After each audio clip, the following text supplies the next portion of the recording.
Kak kita nak order set ikan bekok. Set ikan bekok. Kok 20 ya dah. Boleh? Nak ada Ada tu. tunggu bentar dah. Oh, siap lah. dah. Ni apa ni? Ni sup dah. Sup tulis sup keting kau, sup tulis kau. Keting. Ni ikan bekok. Ikan bekok kita saiz gini kan. Tak besar, tak kecil. Nak ada. Lepas tu Tulis dua kita nasi. beri dua nasi. Nasi sekalian daging tu. Nasi sekali dengan daging. Daging.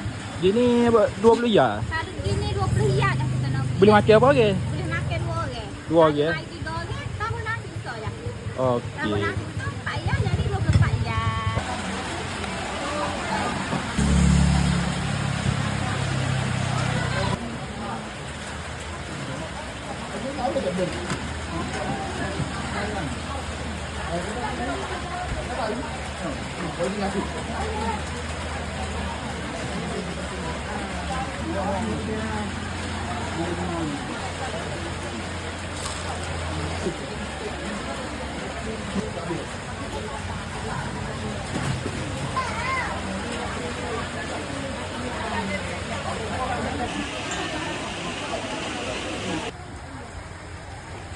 Ada ping di sawah.